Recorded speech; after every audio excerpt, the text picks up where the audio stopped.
वरणफळ, चकोल्या, डाळ ढोकळी अशी वेगवेगळी ह्या पदार्थाची नावं आहेत आणि हा पदार्थ चवीला एकदम चविष्ट लागतो। त्यासाठी काय करायचं आहे, तुरीची डाळ 1 वाटी घेऊन त्याला मी पाण्यात भिजत ठेवली होती आणि मग कुकरमध्ये घालून डाळ बुडेल इतकंच पाणी घालायचं, त्यात थोडंसं मीठ आणि हळद घालून मिक्स करून झाकण लावून 3 शिट्ट्या काढून घ्यायच्या।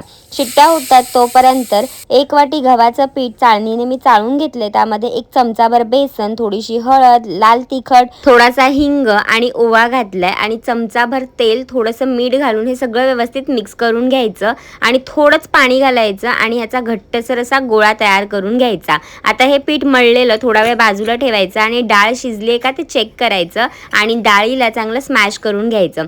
फोडणीसाठी एका भांड्यामध्ये तेल घालायचं, त्यामध्ये राई, जिरं, मेथी, लवंग, दालचिनी, कढीपत्ता घातलाय, किसलेलं आलं घातलंय, 1 हिरवी मिरची बारीक चिरून घातली आहे। तेलावर फोडणी चांगली परतली की त्यात 1 टोमॅटो बारीक चिरून घातलाय, थोडीशी हळद, लाल तिखट आणि गरम मसाला, धणेपूड घालून हे चांगलं मिक्स करून घेतलंय। त्याच्यामध्ये शिजवलेली डाळ घातली आणि चांगली मिक्स करून घेतली। त्यात थोडंसं पाणी घालायचं, चिंचेचा कोळ घालायचा आहे, गूळ घालायचं आहे आणि डाळीला पुरेल एवढंच मीठ घालायचं आहे, कारण सगळ्यात आपण मीठ घातलेलं आहे। आता याला चांगली उकळी येऊ द्यायची आहे, तोपर्यंत आपल्याला जे आपण मळून ठेवलेलं पीठ आहे त्याला असं मी 2 भागांमध्ये डिवाइड केलंय आणि एका गोळ्याला सुकं पीठ लावून मी इथे लाटून घेतलंय। जाडसर आणि पातळ अशी लाटायची नाहीये, एकदम अशी मीडियम ठेवायची आहे पोळी आणि त्याला ना हे असं उभं उभं आपण जसं शंकरपाळा करतो तसं मोठ्या ह्याच्यामध्ये ह्या ज्या चकोल्या आहेत त्या कापून घ्यायच्या आहेत। सगळ्या चकोल्या कापून झाल्यानंतर जी आपण डाळ शिजत ठेवलेली आहे त्यात अजून थोडं पाणी घालायचं, कोथिंबीर घालायची वरतून आणि आपण ज्या तयार करून ठेवलेल्या चकोल्या आहेत त्या ह्यात घालायच्या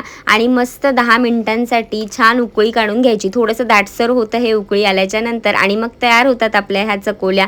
ह्या इतक्या चविष्ट लागतात ना, 1 पॉट मील आहे। तुम्हाला जर जेवण काय करायचं सुचत नसेल तर हे नक्की ट्राय करा आणि फॉलो फॉर मोर रेसिपीज।